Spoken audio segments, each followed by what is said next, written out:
Hello, all. Welcome. I'm going to go ahead and get started. I know we have a couple more people trickling in. First, I just want to give a brief introduction to our GSU Prevention Research Center for those of you who are new to us.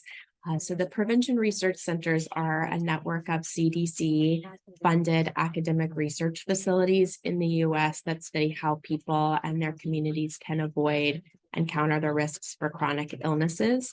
Our Prevention Research Center at Georgia State is headquartered on the Clarkston campus at Perimeter College, and we work with community organizations, state and local governments, residents, and other partners in and around Clarkston, Georgia, to develop, implement, and evaluate culturally and linguistically appropriate interventions to address the disparities and determinants of health for refugees, immigrants, and migrants, and to disseminate that work at community, state, and national levels. I'm really pleased here today that we have Manka Nkimbeng, excuse me, Manka, you'll have to correct my pronunciation of your last name, apologies. And she's going to talk with us today about her culturally immersive psychoeducational intervention for Black immigrant older adults with dementia and their caregivers. And this is the Black Immigrant Project. Manka received her Bachelor's of Science in Nursing from the University of Massachusetts, her MPH from Boston University, and her PhD from Johns Hopkins. And her research really centers around understanding the causes of health inequities in minorities and improving health outcomes for older adults. And specifically, she works to develop and test interventions that can be translated into health policies and clinical practice to improve health, address health inequities in older adults. Manka, thank you so much for being with us today. That I'm going to stop sharing so that you can share your slides. And we're looking forward to hearing about the Black Immigrant Project. Thank you so much. Thank you for having me. It's a pleasure to be here with you all today. And let me just share my screen because I had to put together slides, otherwise we'll be here chatting all day. So I understand. And Manka, pronounce your last name for us if you don't mind. So it's Nkimbeng. The N is silent. Gotcha. Okay. Thank you for the correction. Perfect. Can you all see my screen well now? Sure can. Okay. So I'm going to be talking to you all about my K project. It is in year 2 now, so it's just beginning, but I'm an African, and so we tell stories. So I'm going to tell you a little bit about how and why we are doing this project, pretty much how we came to doing the project. And then I know as a group, we really want to tackle and talk about how we're working in community and some of the challenges that we see as community-based or community-engaged researchers, and even kind of the lessons that we'll learn. So I will tell my story at the beginning and then end with that. And then I'm hoping that we can really have a robust conversation as all experts in the room to kind of share stories and share lessons learned. I feel like it's always good to share because sharing is caring. Okay, so today I'm gonna talk a little bit about the immigrant researcher because I can't talk about my research without talking about who I am, because that's kind of how I got into the work. And then I'll talk to you a little bit about the background of the project because it's in year 2, but there's a couple of projects that we did that really built up to that one. And then I'll talk about the project and then, as I mentioned, the lessons learned. So about myself, I was born and raised in Cameroon, Central Africa, and I left Cameroon as a teenager and came to the United States to start high school. And then over the past 7 years or so, I come from the English-speaking part of Cameroon because Cameroon has 2 national languages, French and English. And there's been some kind of civil war happening where my part of the country is trying to secede. And so I put all of that to say that oftentimes we researchers only talk about a project, but we're bearing a lot and we're carrying a lot with us as we do the work, and that actually informs how we do the work. So I'm coming from a country that has some civil war issues going on right now, and then I migrated to the United States, and so it's a little bit of my culture is a mixture of all of those things that are happening with me, and I bring my culture into the work that I do. And so I always like to state that up front because it's part and parcel of who I am. Then a little bit about how I came to working with older adults. On the two pictures on the kind of left-hand side, my left, are my grandparents. I grew up with them from childhood because my mother was still in school when she had me. And so I grew up with my grandparents. So everything I really knew and grew up was with older adults because I hung out with their friends. They took me to their social gatherings. And so I hung out with older adults. And so I kind of just grew an affinity to older adults. And actually, in most of my works, I've been called an old soul. And so I get along well with a lot of older adults, and I'm easily able to just be in the midst of older adults and feel 100% comfortable.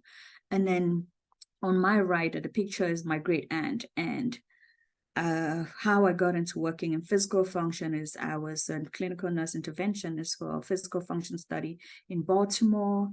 It was primarily US-born populations, and my goal was, okay, this project is doing well and working, and I want to bring it to the immigrant population because I saw my great aunt suffering from quite a few of the things that I was working to support US-born older adults with, physical function limitations, not being able to stand long enough to cook, not being able to stand to go to church, having pain. And I was helping US-born older adults manage all of those things.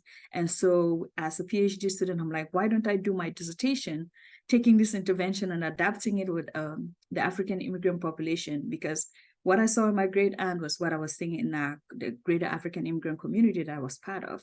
And my mentor was like, you really can't do an intervention like that without understanding kind of what's happening, who has physical function limitations. And so in my dissertation, I looked at the understanding the burden of physical function limitation in older African immigrants in the Baltimore, Washington area, and really was because of my great aunt and kind of the older adults in the Baltimore area who I was part of that, when I was part of that community. And then when I graduated, I moved to Minnesota as a postdoc. And when I moved to Minnesota, my work transitioned a little into cognitive function. And so as a postdoc, the first project I worked on was this project called the African Immigrant Memory Loss Project. In the African Immigrant Memory Loss Project, we partnered with a community partner, African Career Education and Resources, Inc. And our goal with that project was really, how do we understand the needs in the community related to providing care for persons living with dementia and their families? And we also took a strengths-based approach because we recognize that in the community, people have been living with and supporting relatives with dementia. So if we're just going to look at the needs, we're going to be missing a lot of things. So let's look at the strengths as well. And so we began doing that project. And very early on, about 2 or 3 months into the project, a need was very evident. There was a need for dementia education. We actually had quite a few project advisory board members in the first 2 or 3 meetings when we were meeting with the community. They're like, we can tell you right now what the need is. The need is dementia education. You can go do the interviews and the surveys and whatever you need to do, but we can tell you today that there is a need for dementia education in the community. So we took that, being responsive to the community, again, with our project, a community partner, we applied for some funding to now develop a culturally tailored dementia education program for the community. And so we did get that funding, and we started developing a dementia education for the community while we're finishing up that needs and access assessment. And so we're able to finish the needs and access assessment. And by the time we're finishing the needs and access assessment and doing the dementia education, we, as a team, were getting confused with what project we're talking about, because was it the memory loss project? Was it the education project? And so our project advisory board was getting confused with what project we're talking about. The community partner was getting confused. We ourselves as the researchers were getting confused. And so it was really agreed that we need to come up with one name to really capture all of the work that we're doing. So nominations came in through the project advisory board, our community partners, and then we sent out the top 3 or 4 names that came up, and people voted, and the Immigrant Memory Collaborative was the name that was voted on. And so we now call ourselves the Immigrant Memory Collaborative, which is the group of projects that we're working on. And then when we finished the needs and access assessment, the other need that came out was there was a need to support the families that are living with and caring for persons with dementia. And so that's pretty much where my K was born out of. We have the dementia education that is educating everyone in the community about what dementia is, how to manage it, prevention, and really basic things about support. But what about the families that are living with and caring for persons with dementia right now. Quite a few of them are in the United States, but many of them are actually doing long distance caregiving back home. And so I was asked again, what are we going to do to support the persons that are providing support for a person with dementia, either in the US or back home? And so the K was born to really think about adapting an intervention. And I wanted to pause and talk a little bit about the interventions that we already have in the US, or we already have related to supporting persons with dementia. We know that many of these interventions have been developed in high-income countries. They've been developed primarily with white adults, males, most of the times, and English-speaking populations.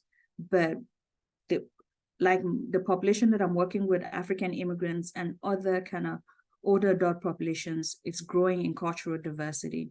The racial and ethnic background is growing, is diversifying, the gender background is diversifying, immigrant and refugees, and all of these ways in which things that were kind of intersectional is really happening. And again, this population is also experiencing a lot of inequities related to social determinants of health, racism. Culture is not a bad thing, but culture is something we have to think about because it makes us appreciate and receive interventions very differently. And so many of the interventions that are available do not really take into account some of these needs that I'm kind of talking about. And this is a diagram that I like to show that says that the older adult population, which is the population I'm working with, is really growing in diversity.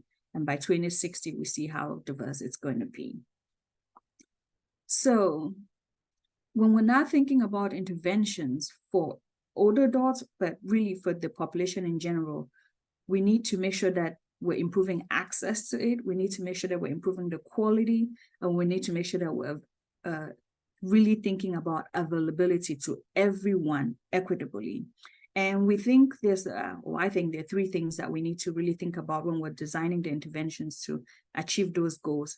The interventions have to be tailored to the subcultural groups in which we're interested in working with. We have to think about the cultural context in which the intervention is going to be delivered. And this, we think about how the intervention is developed and given, and also who is going to be delivering the intervention. That's where the practice of cultural humility really comes in for interventions. And then, like I was talking about with most of the interventions, they really often do not engage the subgroups that are going to be receiving the intervention as part of the design process. So we really need to think about how we engage the target population as part of the design and in the research process. And so that's really what I'm hoping to do with the Black Immigrant Project. But I also like to pause and offer a definition of culture, because I'm going to be talking a lot about it, and there's a lot of questions that come up, so I want to just do some level setting. So I typically define culture as an ever-changing set of shared symbols, beliefs, and customs that shape an individual or group behavior. Culture is learned, and it's learned by interacting with those that share the same culture with you. And then the other thing is that it's created and adapted by emotional, material, and cognitive constraints within the community, and also kind of what is happening in the environment, which is some of the reasons why I was telling you a little bit about my background, because that is changing. And so my culture is changing, and also the way I approach this work is changing. And I think the way the communities that I'm working with, as their culture changes, also the way they're receiving the research that we're doing and even the interventions that we're thinking about is also changing. So I like to always offer this as a way of all of us getting on the same playing field when we're talking about culture. And then the last thing I want to say about culture too is this it's been called a cultural iceberg, but just talking about the fact that a lot of culture is not seen. A lot of culture is what is happening beneath. And so it's really engaging in that practice of cultural humility and having conversations and asking people that they're able to now vocalize what they believe and what they think, or what is their culture. We can't just assume that because what we're seeing is all what is part and parcel of the culture. And I say this to say that there's a lot of interventions that target just one aspect of culture, often language, and then they forget other aspects of culture. And you still see that those interventions might not be as successful as they could be if they were thinking about cultural norms and values and other things that are part of culture that are not seen. And so I always like to say that as well. And so with all that said, I'll tell you a little bit about the K project. Again, it's in year 2, so it's really just starting. But the goal of the K was really to adapt a cultural and evidence-based program that has been developed and tested in different communities. It's called ACEs, Active Caregiving Empowering Skills for Black Immigrant Older Adults. So this intervention has been tested with the Hispano Latino community, the white community, some Asian communities, and also has been tested actually in Mexico. So not just Hispanic and Latino community in the US, but also out of the country. And so ACES really thinks about how to offer education strategies to decrease caregiver stress and behavioral symptoms in the person living with dementia. And so in my case, I'm tackling it in kind of a 2-phase project. We're in phase 1 right now, which is really going out into the community and exploring the experiences and care strategies that Black immigrants are using to provide care for their relatives that are living with dementia. And then we're going to use that data which guided by the ecological validity model to culturally adapt ACEs for Black immigrant older adults. And so a little bit about what we're doing. We have an interview guide that really asks, what are the experiences that the person living with dementia and their care partner are going through? What are the challenges? What are the strengths? What are the limitations? What would they want to see? What are the things that they would need to help them be able to take care of their relative well? And then the other aspect is that we're presenting ACEs to them, like, this is a program that has been successful in other communities. And what do you think about this program? Is this something that you would benefit from? And if not, what would help you? And if it's something that you could benefit from, do you think as is you could benefit from, or there's some things that really need to be modified to really suit your unique setting and of caregiving for your relative with dementia? And so we're literally right now in the field doing that. And so I can't say too much about what we've found because we're right about 10 interviews in right now. So we're actively doing the work. But once we get that data and culturally adapt the ACEs, we're going to now then do the feasibility trial to determine the feasibility and acceptability of that program in the community. And so I'll pause now to talk about some of the challenges that I face, primarily with the dementia work, but also kind of around all of the work that I've been doing in the community, since all of my work, starting from my PhD dissertation, has been in and with communities. So there's a little bit of challenges that I've seen and also some pearls of wisdom that I've learned along the way. So I'm going to start with the kind of the portion to the right, which is the unique challenges that are unique to the disease condition dementia. One of the biggest challenges we're facing related to that is the low literacy, as I was talking about in the community, because people really do not know what dementia is. For many African immigrants in our community, they never heard the term dementia until migrating to the United States. So it's a challenge when we started putting our flyers and saying dementia on it. Now we talk about memory loss or using a terminology that people can readily identify with. And then the other thing about dementia is that it has stigma. Unfortunately, it still has stigma. And so those are two challenges that have been really hindering us from really getting into the community and talking to people. I know my research coordinator called me last week and she's like, there's this family that has a mom that is living with dementia and that the son is a pastor and he really wants to be part of the project.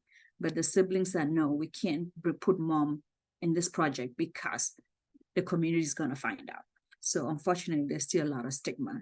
And so some of the things that we're doing is really now we're disseminating our dementia education broadly to everyone. And in many ways, it's after our dementia education project that people are now coming up to us and saying, oh, I have a relative that is living with dementia, and maybe we can take part in your project because we now know what dementia is and we recognize that it's not the stigmatized thing that we typically think about, because there's quite a few myths like dementia is a curse, dementia is witchcraft. And so there's all of these myths that are running around in the community that are really hindering people from recognizing it as a medical condition. And so by us offering the dementia literacy education that we're doing in the community from our second project, it's now really helping open doors for this kind of new project that we're working on. And then the other group of challenges that I want to talk about are related to the community partner. I think community partners have their own kind of vision and mission, priorities, and things change. When the structure of the community partner organization changes or staff leave, it affects that. So for one of my primary community partners, the person I used to work with has left the organization.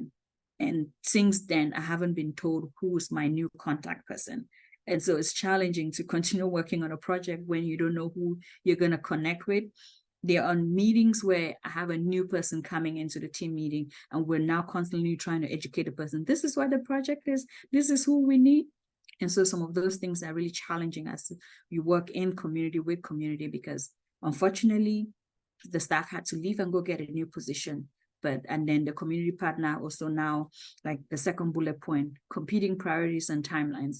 Hiring a new person is not necessarily top of the line for them. And so they're just trying to pull staff from different places to fill in and work with us on this project, which is challenging.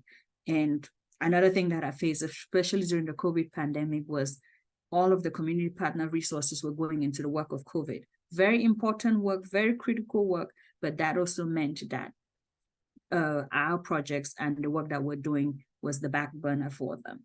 And so it's just thinking about how do you continuously work with a community partner that has changing and shifting priorities.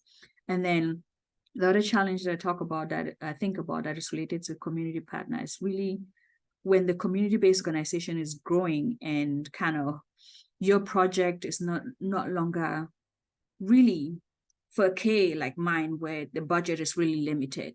I'm not able to pay enough for our community partner staff to be part of the project.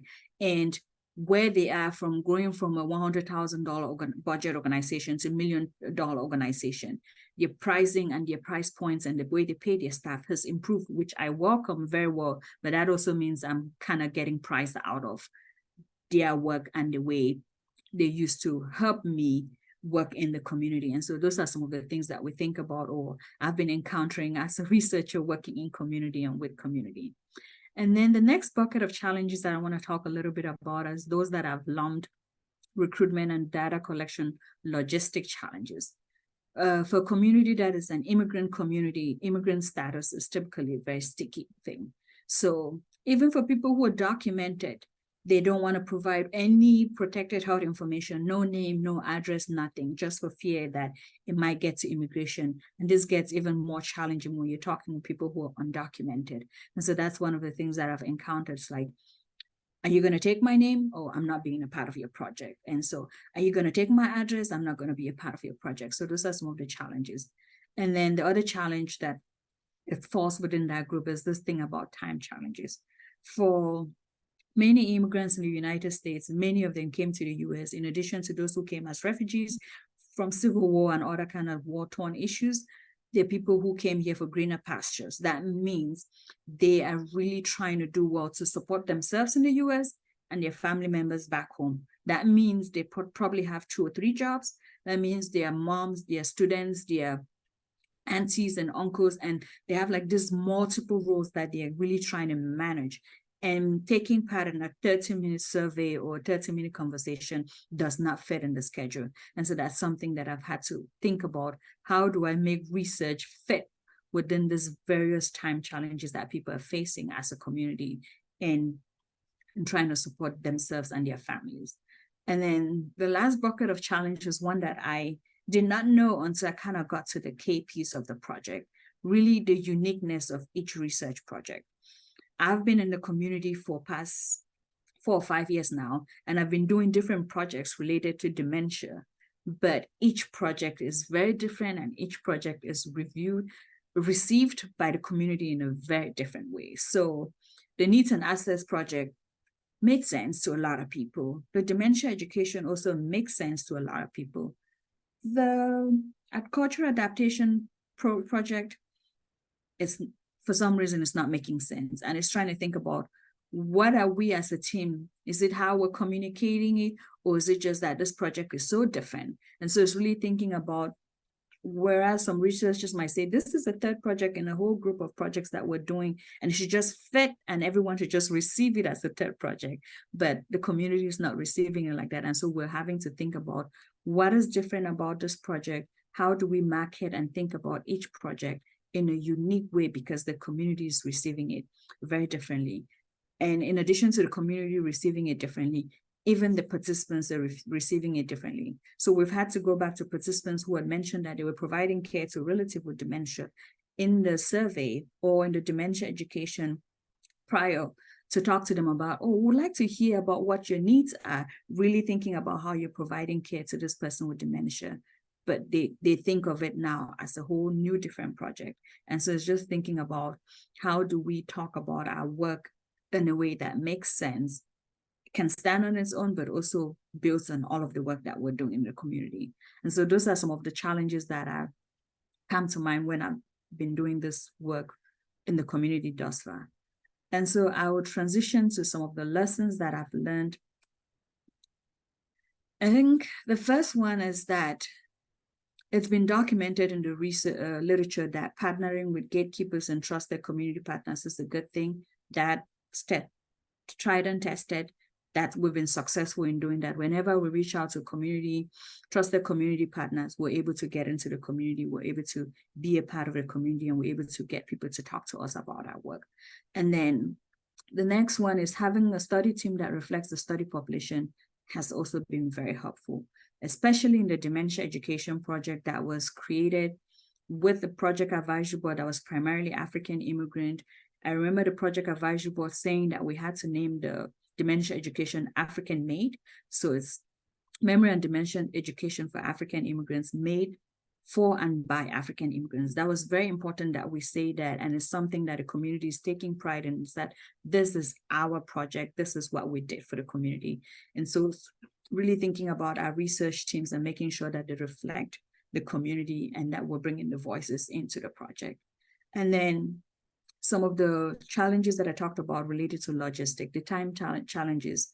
What I've been able to do is really begin to think about offering diverse data collection approaches. So we're doing phone screening. At times we're screening people when they're taking a break at work. They tell us, call me at this time, I'm taking a break. And so we schedule it and call them at that time. For my dissertation, I did mail data collection because it was easier for some. And then online data collection for our needs and assets survey because it was easier. People could do it whenever they can. And then for this project now with the cultural adaptation, we're doing home data collection. We're going into the home. The person that's supporting a relative with dementia is there. At times, a person with dementia is there as well. And so we're able to do data collection that fits right within their schedule. And then for the immigration and reluctance to provide protect health information, we're trying to collect the least amount that we need. So many of our projects do not collect names or do not collect addresses.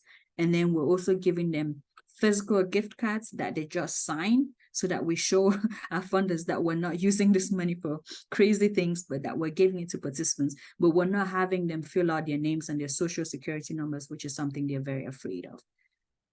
And then the next thing I've learned is that research is a service to the community. And it's one of the things that we're now thinking about as we do the dementia education.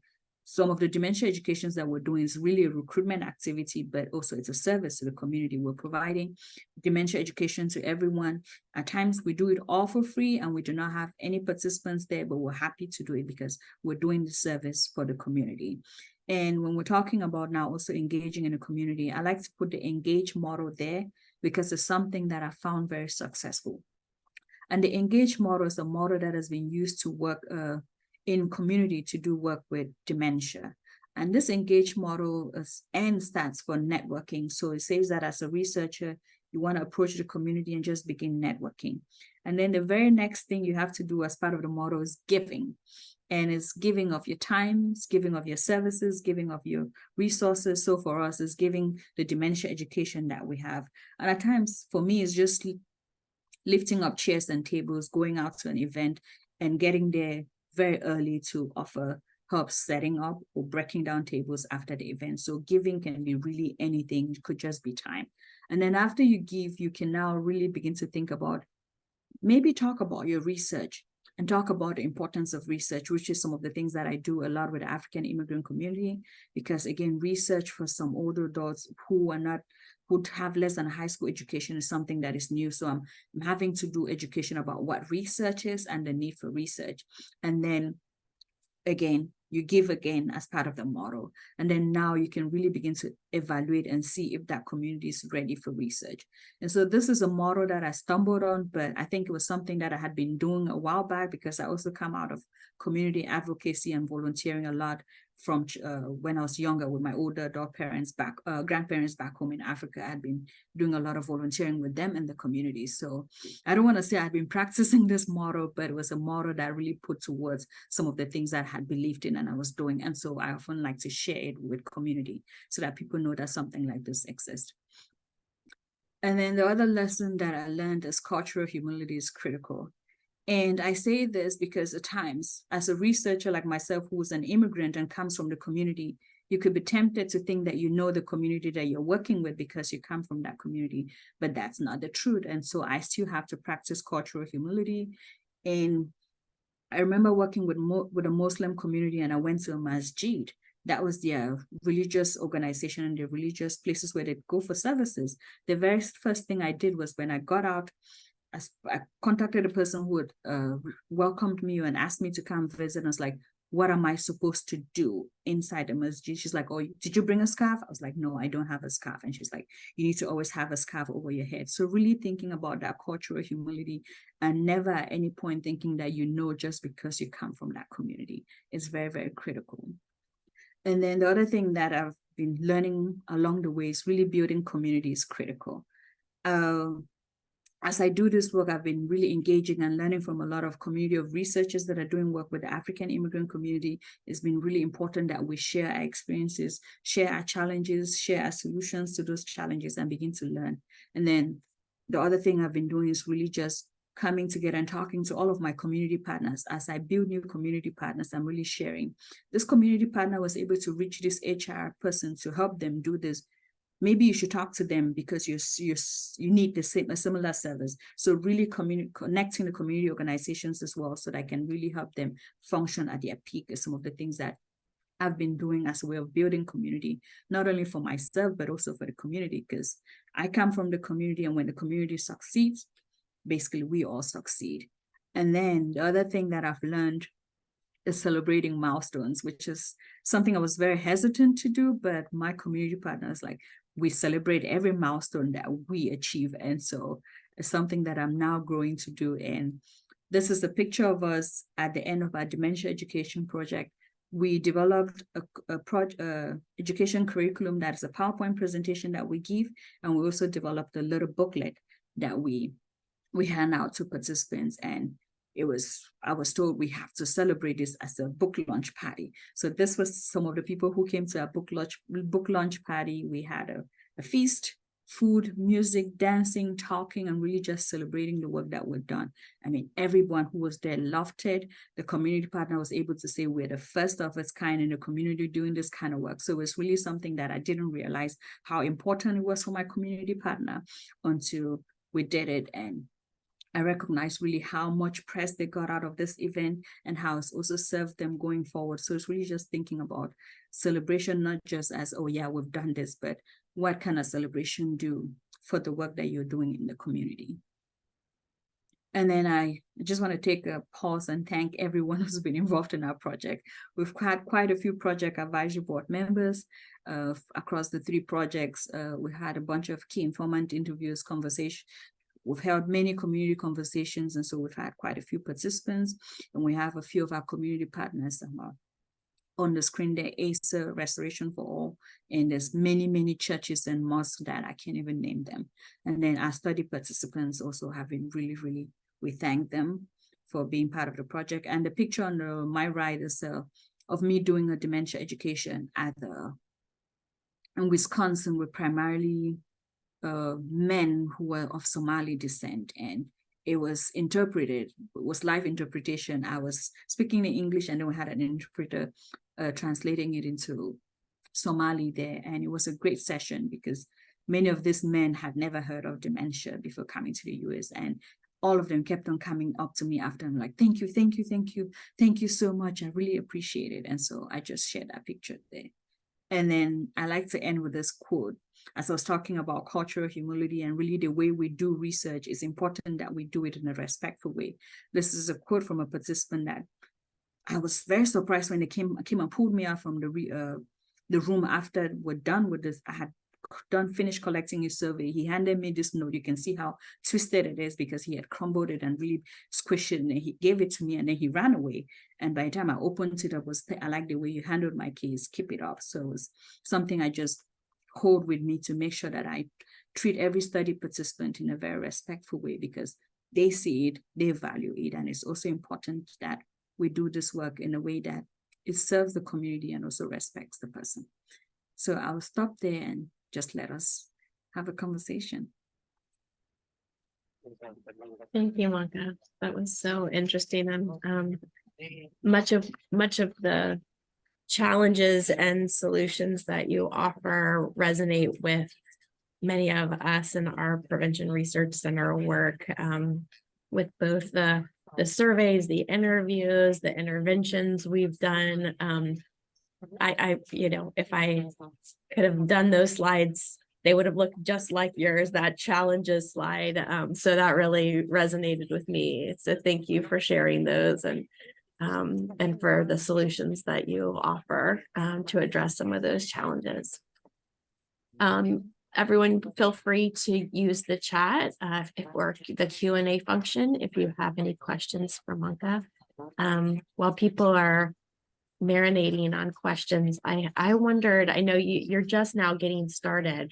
I wondered if you're kind of starting to hear anything at this early stage in terms of some of the cultural adaptations that you are thinking that you may need to make in the ACEs program. Any kind of early insights about what kinds of adaptations might be required? So thus far, I think one of the things I'm hearing is that so ACEs is a group session that people come together and share. And so what I'm getting from quite the interviews that we have thus far is that we might need to do an one-on-one intervention, or at some point start with one-on-one before we get to group setting. And it's a little bit of, we need to tailor it to the family and to the person, because families have access to different types of resources. And so it's not going to be one size fits all for each one. But also, again, going back, unfortunately, to some of the stigma that I don't want people knowing that I'm doing this work. So maybe I'll have to start with just talking to the care partner by themselves before they get to a level where they can now come and talk with others. But a couple of, I think 2 participants I can vividly remember would really enjoy talking to other care partners about their experiences, but really it's like, I don't want to do that first. I want to do that after I've been set up well. So that's one of the things that I think I'm hearing loud and clear right now. Yeah. Things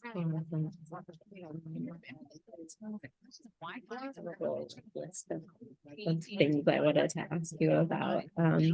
So one thing that I've noticed in some of our work in Clarkston, which is incredibly diverse community with a lot of different populations. So this is a generalization, but just in some of my anecdotal experience with our communities in Clarkston,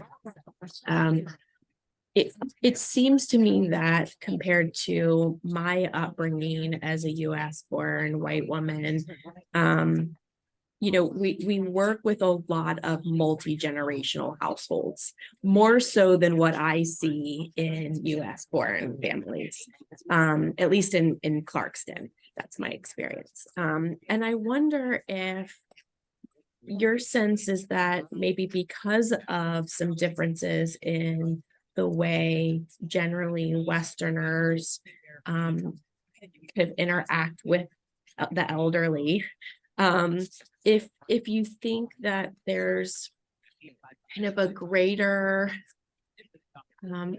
need in some refugee, immigrant, migrant families because of those multi-generational households, grandparents, great-grandparents are living at home with the families. That seems to be less common in Western families, at least in many of the families that I grew up with and that I have in my family and friend circles. So I just wonder if if that's your experience as well, that like there seems, because there may be more multi-generational households, maybe because of some cultural you know, experiences, and also because of some socioeconomic experiences. I know for a lot of families in Clarkston, they can't afford to live separately. They have to live together. So I just wonder if you could comment on kind of whether you think that means that some communities of refugee, immigrant, migrant families have greater need around dementia care because many more, potentially, that's a hypothesis, might be living with older adults.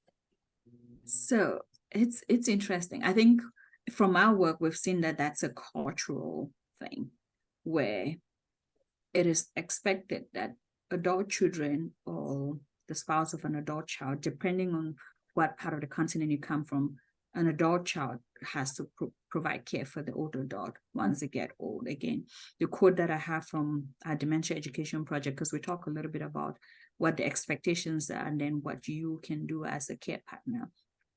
It's, I think some cultures is the most well-to-do son has to provide care for the person living with dementia, or for the older adult. It doesn't have to be the person that has dementia. Any older adult, it has, at times for some cultures is the adult son has to, as some cultures is the first child that has to do, and then in some cultures is the wife of the first son. And so it's really, there's different dynamics that they have. So there's definitely generally an expectation that the older adult is living in the home, and that's really normal, that the multi-generational living is happening.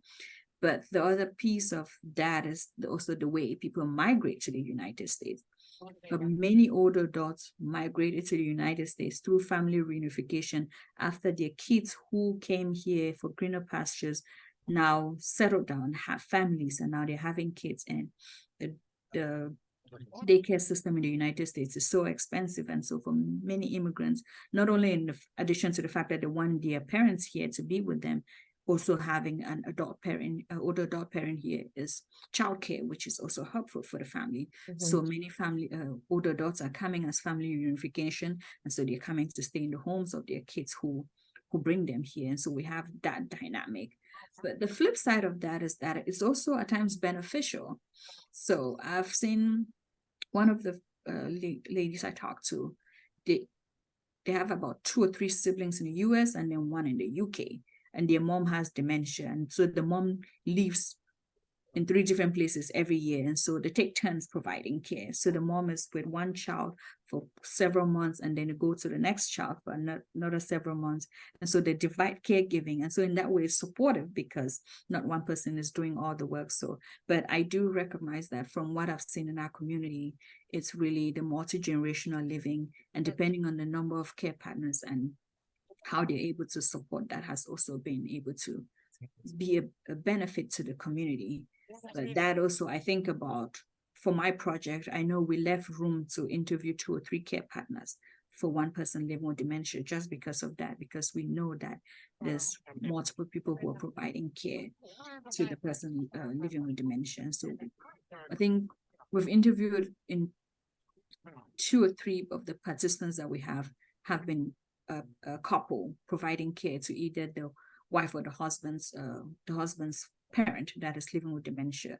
We haven't looked at that data to begin teasing how the 2 of them are talking about the caregiving process yet, but it'll be interesting to see, despite the fact that there are 2 of them living in the same home and providing care, to see how it's different for those 2 people who are providing care.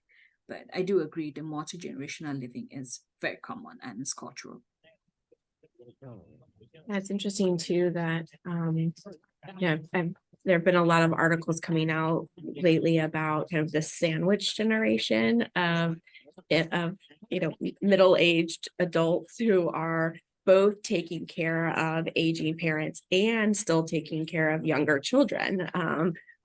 For many of us, myself included, who had children a little bit later, we do have older parents and still little ones. Yes. And so I wonder how much that has also come up in your work. Are you seeing that kind of additional layer of stress for some of your participants, where their caregiving responsibilities include children and parents with dementia at the same time?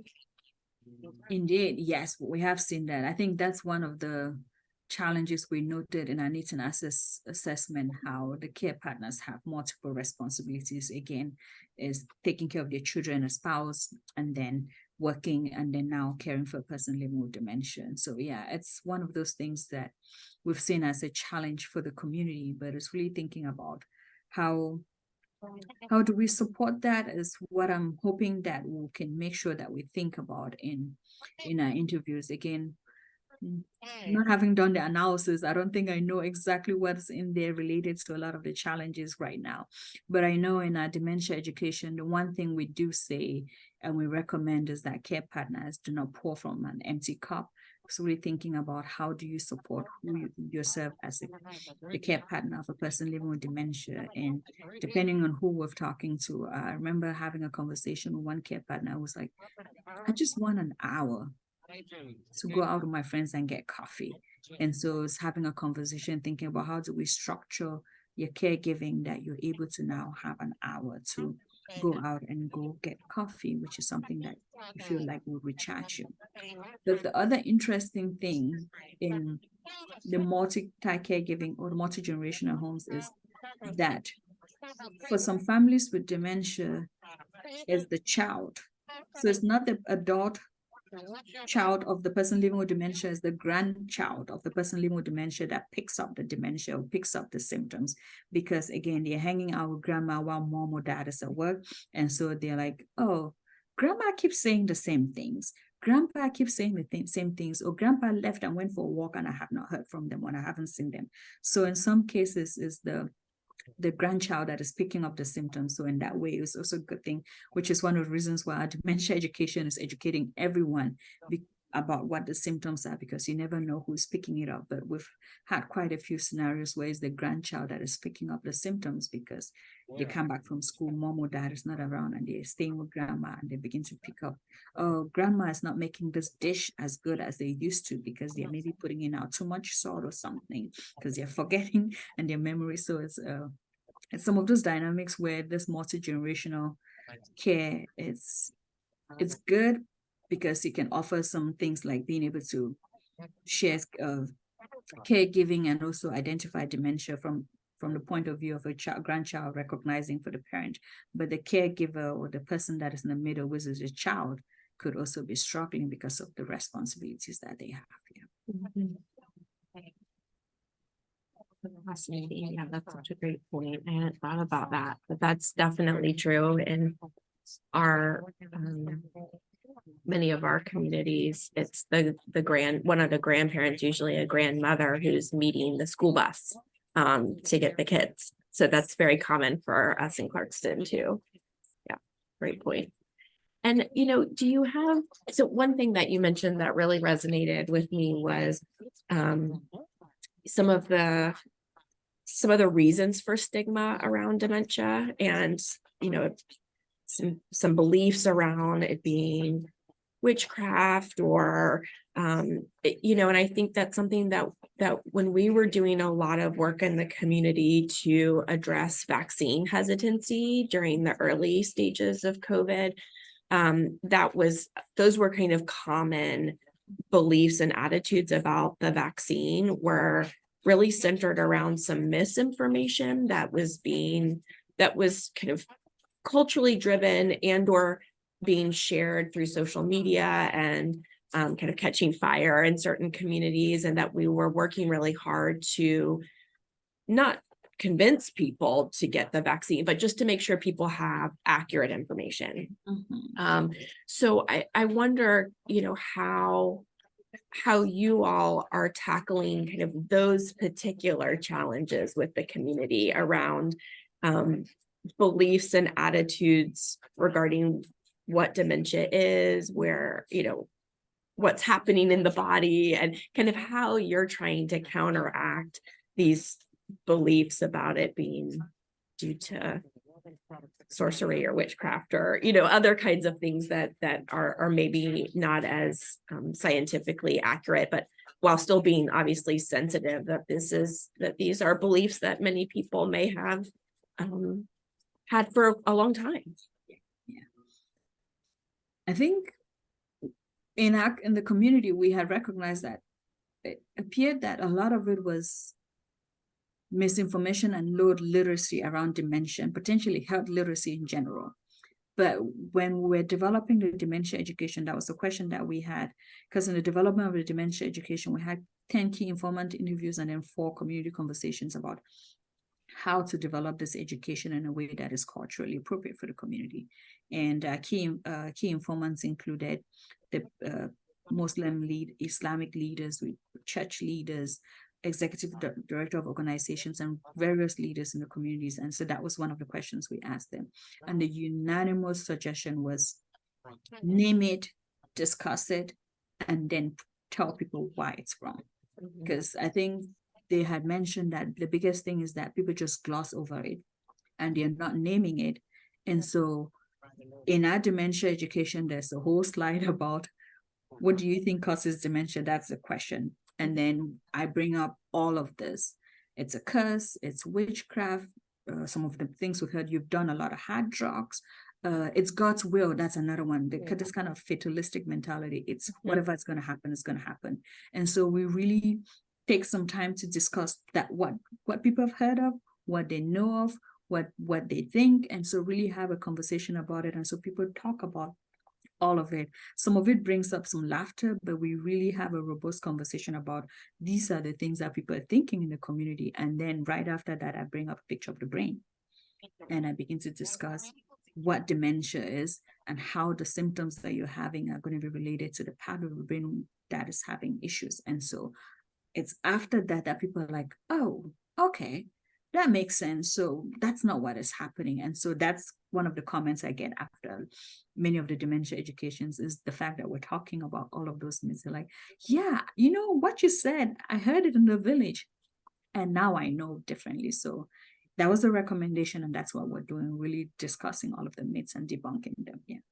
Yeah, that makes sense. Yeah, like not to dismiss those attitudes and beliefs, but to call them out explicitly. And that makes sense. Yeah.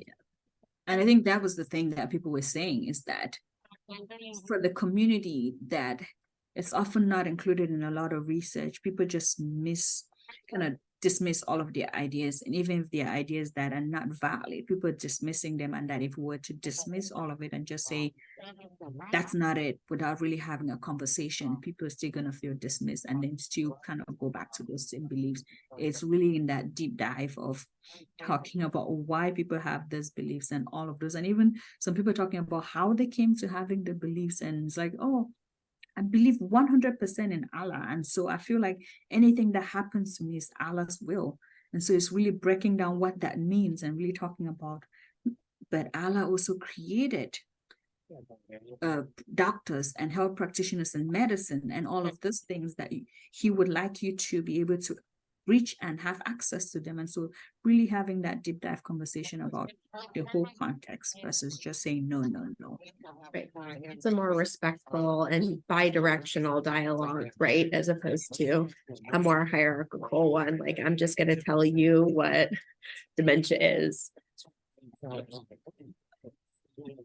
Well, Manka, thank you so much. I'll just pause very briefly in case there are any other questions or comments. Saw there was one comment of appreciation, which I share. So thank you very much for being with us today.